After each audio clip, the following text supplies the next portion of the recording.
la taille, elle est en poudre. Elle est faite avec de l'héroïne et du... Quoi? Ils ont capturé l'esprit des gens. Papa. Tu as moyen. J'ai qu'un service. Mais les dealers, la mairie là. Au premier, je vais enrouler. J'étais mort. J'ai jeté tout le reste. J'étais mort. Ça m'a envoyé en l'air en moins de 30 minutes. J'étais mort. J'arrivais même plus à tenir sur les deux jambes. Tout l'an qui volait, il partait se mettre trop gars avec. Je pensais me dire au suicide. Donc, du coup, je disais, je m'en fous. Même si je meurs, je meurs. L'addiction, c'est une maladie chronique. Tout comme le diabète et l'hypertension, on apprend à vivre avec. Et j'ai vu la détresse d'un papa. De mémoire, on a grandi, on n'a jamais vu les larmes des papas. Jamais. Peut-être qu'ils pleuraient dans leur chambre, mais les papas n'ont jamais pleuré. Mais d'avoir vu ce papa pleurer, j'ai dit, on a touché le fond.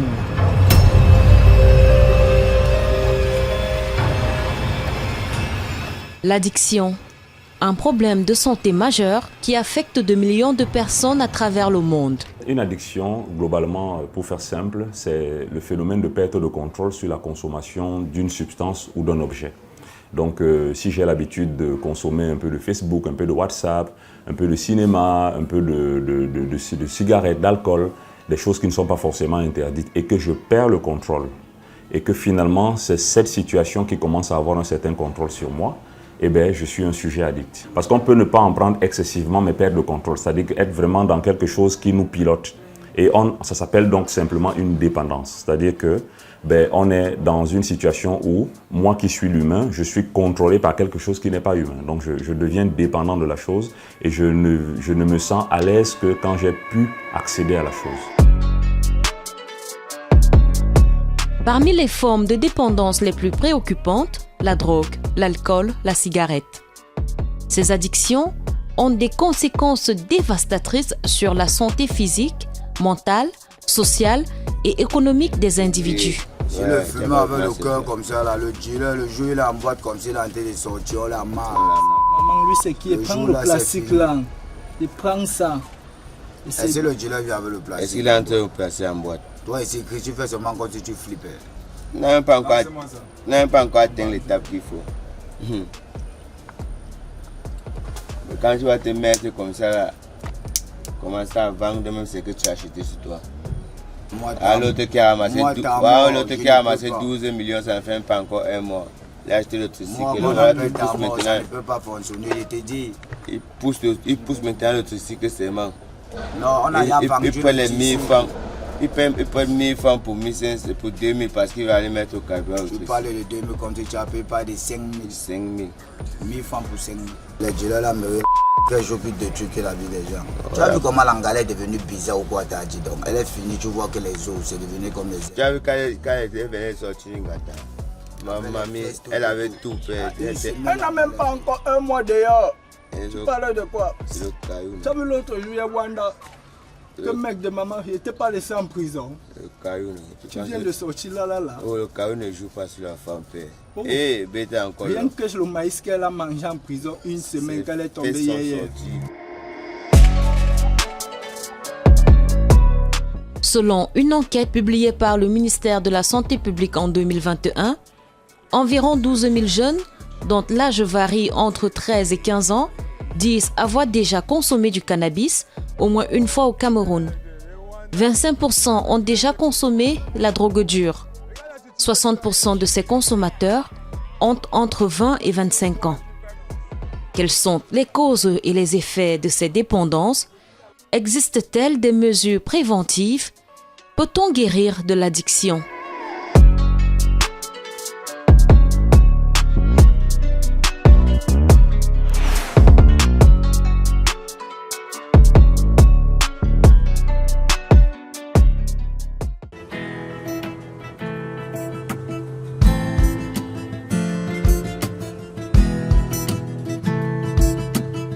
L'addiction à la drogue, à l'alcool, à la cigarette peut avoir des origines diverses. Pour un enfant qui est trop aimé, c'est le cas. Pour un enfant qui n'est pas assez aimé, c'est le cas. Plus on t'aime trop, plus je sens libre de tout faire. Et moins on t'aime, tu te sens délaissé, tu te sens seul. Donc, on a les deux cas en fait. Le parent, exactement. Il ne faut pas trop aimer l'enfant. En fait, quand il trop aime, c'est pour dire quoi. Tout lui accorder comme à sa guise. Quand il demande, on donne. C'est ça, en fait, c'est ça mon erreur. C'est ça mon problème. La surprotection du parent. Parmi les facteurs contribuant à ces dépendances, on trouve des facteurs génétiques, des troubles mentaux sous-jacents, des influences sociales et environnementales, ainsi que des choix individuels. Au cours de cette enquête, nous avons rencontré des jeunes qui ont sombré dans la dépendance dès le bas âge. Nous les appellerons James, Junior et Pedro. Alors qu'il est âgé de seulement 13 ans, James est embarqué dans une aventure périlleuse par ses camarades de classe. En fait, en fuyant l'école, je ne savais pas ce qui m'attendait. Moi, comme d'habitude, je suis en aventure. Chaque jour, je découvre un peu plus ce que fuir l'école, ça rapporte. On va dire ça comme ça. Et on se rend chez un ami, avec d'autres de ses amis aussi, que je ne connaissais pas super bien, mais que j'avais l'habitude de voir dans les couloirs parce que c'était eux les stars et tout. Donc, ils me sortent un petit papier de ciment. Je ne sais pas trop ce qu'il y a à l'intérieur. C'était d'abord les cigarettes parce qu'avant de sortir le papier, ils ont commencé par les cigarettes. Et après, je découvre la chose. Mais ce n'est pas le moment où j'ai touché la chose parce que j'ai vu ce que ça faisait. Ils commençaient un peu à délirer et tout. Mais je n'ai pas été intéressé directement par la chose, vous voyez. Mais j'avais déjà ce contact-là. C'était comme si ça m'avait laissé une marque. Une marque indélébile qui restera à jamais gravée en lui.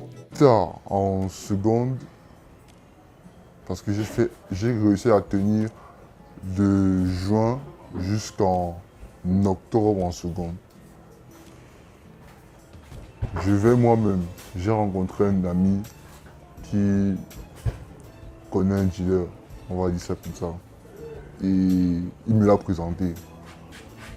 Sur le coup, je n'ai pas acheté parce que je ne voulais pas que ça devienne une histoire que tout le monde connaît parce que je savais déjà que ce n'est pas un bon truc et tout. Il ne faut pas que tu te fasses prendre, je ne sais pas, un truc du genre. Donc tout se passe incognito.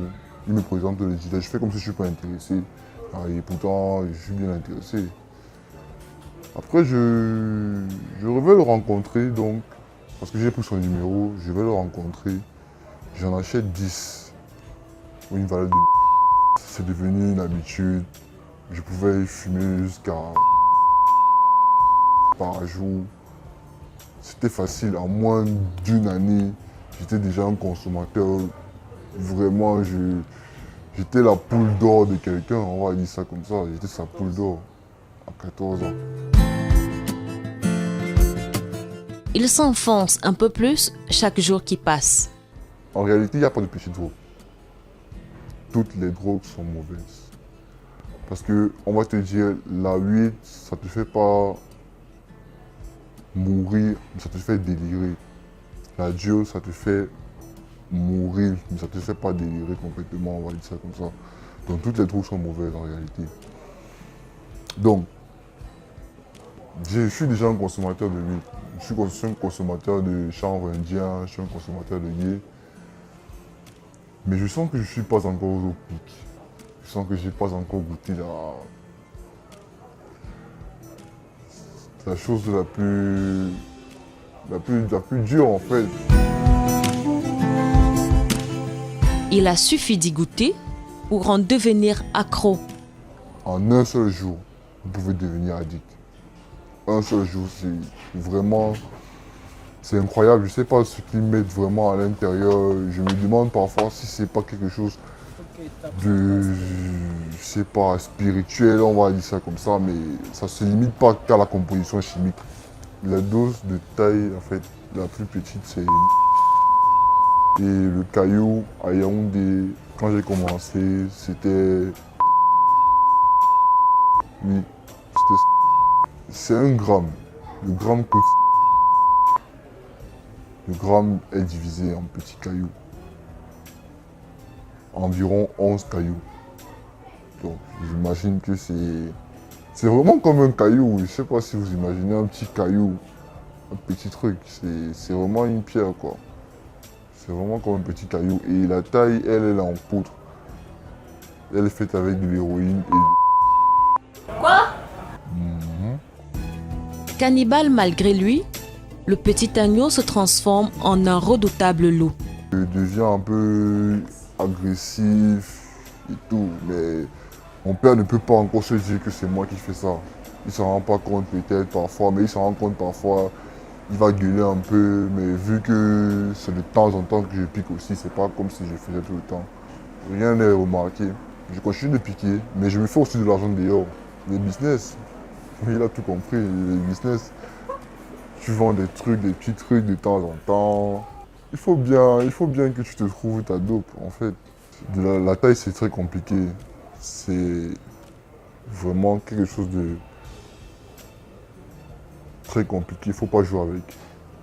C'est quand tu rentres même dans le mythe, quand tu rentres dans cette activité-là, tu te rends compte qu'il y a des gens qui peuvent tuer pour ça. Vraiment, hein, tu es capable d'envoyer quelqu'un, si tu en as vraiment beaucoup, tu es capable d'envoyer un être humain tuer un autre être humain. Il est où le bonheur? Il est où? Il est où? Il est où le bonheur? Il est où? Il est où? J'ai fait l'amour, j'ai fait la manche. J'attendais d'être heureux. J'ai fait des chansons, j'ai fait des enfants. J'ai fait au mieux. J'ai fait la gueule, j'ai fait semblant. On fait comme on peut. Toujours avec la complicité de ses amis, il gravit les échelons. Il a 15 ans lorsqu'il se trouve pour la première fois face à un dealer armé. On se croirait dans un film hollywoodien. J'ai peur de la personne que je vais rencontrer. Mais je joue au caïd, j'ai le courage, je fonce quand même, on va dire ça comme ça. Et on entre, le mec a une arme en main. Tu as quel âge quand tu vois cette arme en main? J'ai 15 ans. C'est la première fois? C'est ma première fois. Non, c'est pas la première fois, c'est vrai. Mais dans la main d'un bandit, c'était la première fois. C'était la première fois. J'ai un parent, en fait, mon père est policier. Ce qui fait que je voyais quand même un peu son arme. Mais voir une arme à côté d'un gars qui tu sais qu'il n'en a rien à foutre de toi, à un moment comme ça, si ça tique là, ça dégaine, t'es parti. J'ai 15 ans quand je vois ça.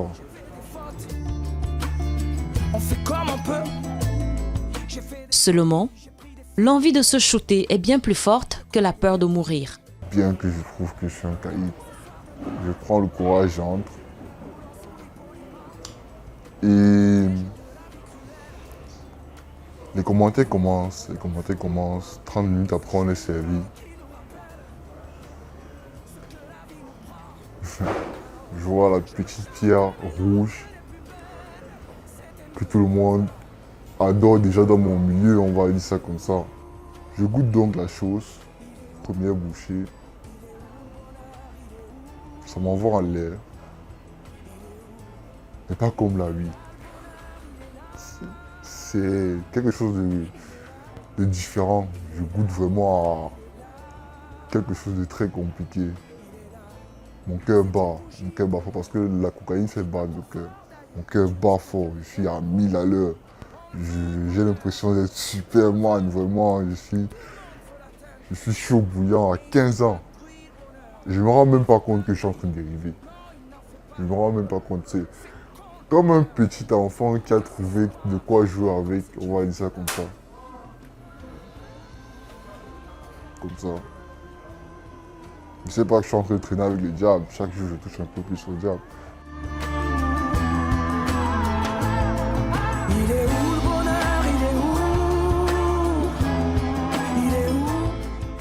L'enfer, de nombreux jeunes Camerounais le vivent à travers la dépendance à l'alcool aussi. Dans son classement 2019 des pays africains qui consomment le plus d'alcool, L'Organisation mondiale de la santé classe le Cameroun en 2e position derrière le Gabon. Au Cameroun, 9 litres de boissons alcoolisées sont bu par habitant. Pedro, quant à lui, expérimente l'alcool un peu plus jeune et plus tard à l'adolescence. La première fois que j'ai eu à goûter de l'alcool, j'ai à peu près l'âge de 3 ans. Ouais, c'est bizarre, mais je me rappelle encore. Entre 3 et 4 ans comme ça. Bref, maximum dans les 5 ans. Bref, 12 avant mes 7 ans quoi. Et c'était lors d'une réunion, j'étais sorti avec le papa. Entre ses amis, une réunion du quartier. Et quand nous sommes sortis, ils avaient ouvert une bouteille de whisky, si je me rappelle encore très bien. Et ils m'ont fait goûter. Bon bref, c'était une bouteille de goûter, ça m'a chauffé. Et puis ils sont tous moqués de moi. Alors en classe de seconde, je vais dire quoi? Je redécouvre de nouveau l'alcool. Oui. Et en ce moment, il y a un nouveau type d'alcool qui venait de sortir. Bizarrement, les whisky. Mais là, c'était plus les whisky en bouteille. Hein. C'était des whisky en sachet. Ouais. Et quand je goûte, n'est-ce pas? Ouais, ça m'a brûlé la gorge comme cette sensation-là. Mais bref, en fait, comment ça se passe? Ce sont des amis, n'est-ce pas, qui me font découvrir ça de nouveau. Déjà que j'étais quelqu'un qui n'avait pas beaucoup d'amis. J'étais quelqu'un de plutôt, je ne sais pas si je vais dire introverti, ou du moins qui ne se faisait pas facilement accepter. Comme quoi, la façon de penser était toujours différente. Donc du coup, je n'avais pas beaucoup d'amis. Alors moi, je me vends toujours que tu connais ce qu'il y a de bien à consommer avec ce qu'il y a de bien de consommer le whisky. Et que je veux m'arrêter quand je veux. Là, je ne savais pas que j'étais déjà en train d'entrer dans une roue, dans une ratresse, comme on dit là. Donc, et quand j'arrive en classe de première terminale, là, je commence à avoir déjà des petits soucis. Vous voyez, le fait de boire, de se réveiller tard, avoir la gueule de bois. Quand ça ne tienne, c'est encore gérable. Je parviens encore à gérer mes petits retards et tout comme ça. Bon, c'est comme ça que j'arrive à l'université. 2 sachets par jour en classe de seconde, 5 en première, 8 à 10 en terminale. Il passe à 20 sachets par jour à l'université. J'étais plus en sachet, j'achetais le paquet. Ouais. Parce qu'il fallait que quand on se saoule la veille, le lendemain, quand on va se lever, avec la gueule de bois, la culpabilité, le manque d'engagement, vouloir reprendre. Bon, bref, avec toutes les fausses mecs qui disaient qu'après, quand tu te lèves, il faut prendre verre. Quand tu te lèves le matin, quand tu tends la main, il faut qu'il y ait un sachet là quelque part qui t'attend. Ouais. Et quand je me levais, j'achète mon paquet. Ouais. Et je peux boire tout le paquet. Je peux boire le paquet, tout le paquet maximum en 2 jours. Parfois, il faut en finir un paquet par jour. Étant, on va dire quoi, délégué, c'est-à-dire représentant des étudiants, ouais, vous devez être un exemple. Et je voyais à quel point ça impactait mon travail. C'est j'avais réussi à l'université, j'ai réussi à l'université, tout mon cursus universitaire. J'ai pu gérer les étudiants en tant que représentant étudiant, mais j'aurais mieux fait si jamais je n'étais pas dans cette dépendance-là. Bon, voilà comment je finis avec l'université, je me retrouve dans la vie professionnelle. Après la fac, il se construit tout de même une carrière professionnelle, mais son addiction à l'alcool fera tout basculer.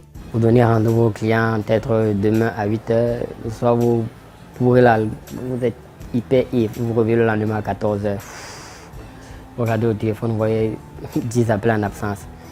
Attendez, c'est clair que voilà un client déjà de parti.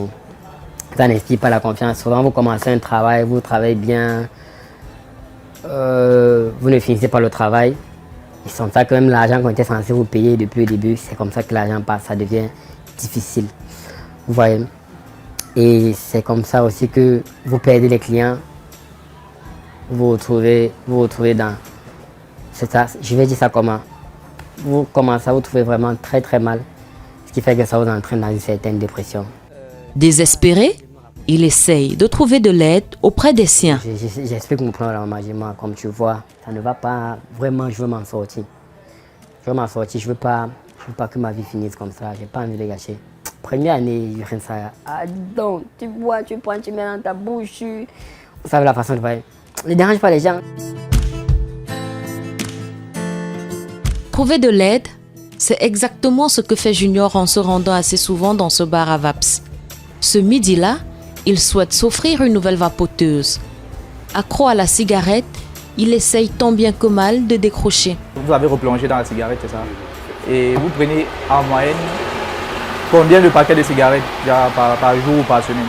Par jour, je dirais 10. 10 paquets ou 10 cigarettes? 10 cigarettes.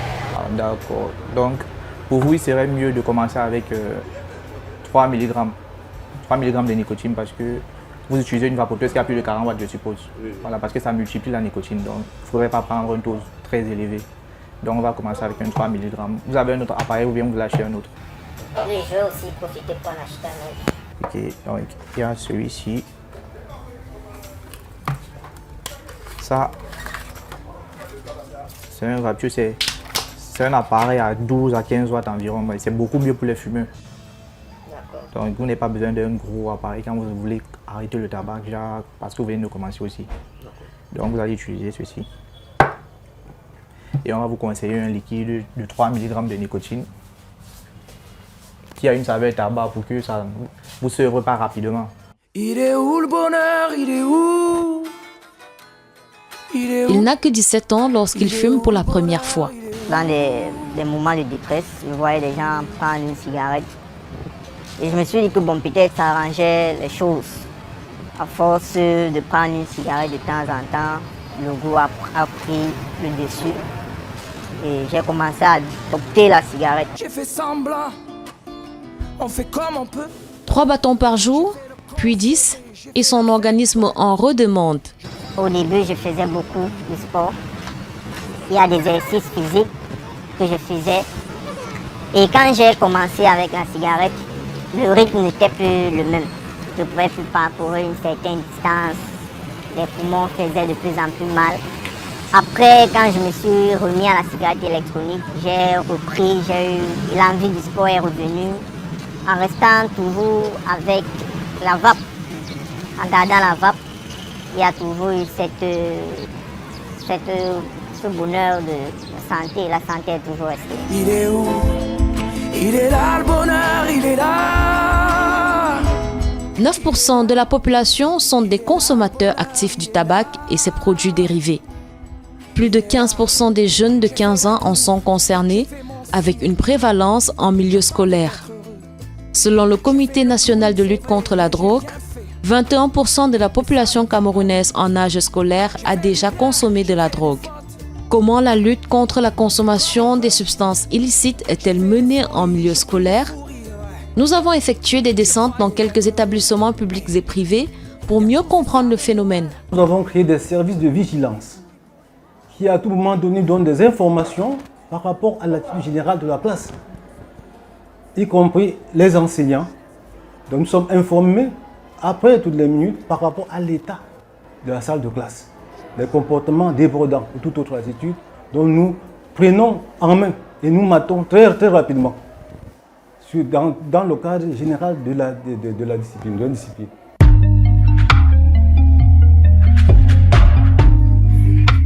Proviseur du lycée bilingue de Nilon Dokpassi dans le 3e arrondissement de la ville de Douala, Nathalie Moueng n'a enregistré que 2 cas soupçonnés, dont un cas avéré en 5 ans. Le seul cas, celui d'un élève consommant de l'alcool. Oui, nous avons d'abord tenu à sécuriser le site. Parce que quand on arrivait, le site n'était vraiment pas sécurisé. C'est pour ça que nous avions détecté dans le temps un cas de consommation de whisky, d'alcool.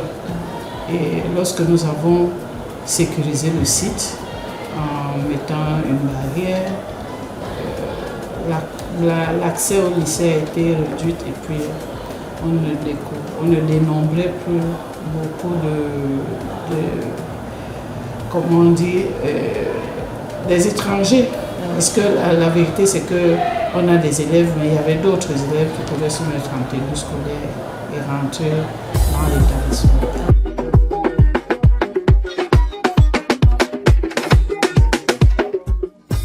Autre source de ravitaillement et pas des moindres, les cantines scolaires et les marchés spontanés autour des établissements. Quand nous sommes arrivés, nous avions des kiosques qui ajustaient le mur de l'établissement. Nous avons, avec le concours de la mairie de la 3e, demandé à déguerpir ces commerçants, parce que c'est là où généralement se nichent les revendeurs, les dealers de trucs. Donc la mairie nous a aidés en débarrassant les murs du lycée, des commerces spontanés et puis qu'on ne maîtrisait pas beaucoup. Nous tenons des réunions de manière constante avec les vendeurs. Nous avons mis des équipes de veille.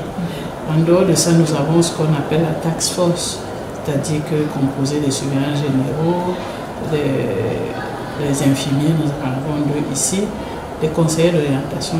Et nous avons un personnel aussi du service social, c'est des gens de la task force. Et ils utilisent souvent aussi des élèves qu'on appelle généralement les délégués de classe. C'est des gens qui viennent par exemple dénoncer des comportements suspects. Nous identifions des élèves suspects par la communication orale. Oui. On peut dénicher très rapidement en interviewant, en interpellant un élève par voie de communication, savoir s'il est décent, s'il est en harmonie avec lui-même ou il a débordé par rapport à ses pensées. Depuis l'adoption du système de mi-temps, instauré du fait de la Covid-19, il est de plus en plus difficile de contrôler les élèves et un doigt accusateur pointe à l'endroit des parents. Il y a certains élèves qui viennent à midi et généralement les élèves des âges délicats, c'est-à-dire les élèves de classe de 4e, seconde, c'est eux qui font cette mi-temps. Et 4 fois sur 5, on ne les maîtrise pas quand ils ne sont pas au lycée. Donc, par exemple, de 6h ou 7h, le parent est sorti de la maison jusqu'à midi, où l'enfant arrive au lycée, on ne sait pas 4 fois sur 5 ce qu'il fait. Et quand celui qui sort à midi, il rentre, avant que le père n'arrive à 18h, 19h, l'enfant a eu le temps de faire tout ce qu'il fait. Donc, nous interpellons beaucoup les parents, où les parents abandonnent les enfants à eux-mêmes ou à l'école. Et l'école ne peut pas faire tout. L'école ne peut pas éduquer, l'école ne peut pas éduquer et enseigner en même temps. L'éducation, c'est à la maison et à l'école, c'est l'enseignement. Donc, nous demandons aux parents, parce que lorsque nous avons des cas à problème, c'est généralement des cas où la famille même n'est pas stable. C'est généralement des cas où les enfants, les parents sont trop occupés. Des parents tenus pour responsables, alors qu'ils sont très souvent, eux aussi, des victimes, au même titre que leurs enfants dépendants. Nous en parlerons dans la deuxième partie de cette enquête.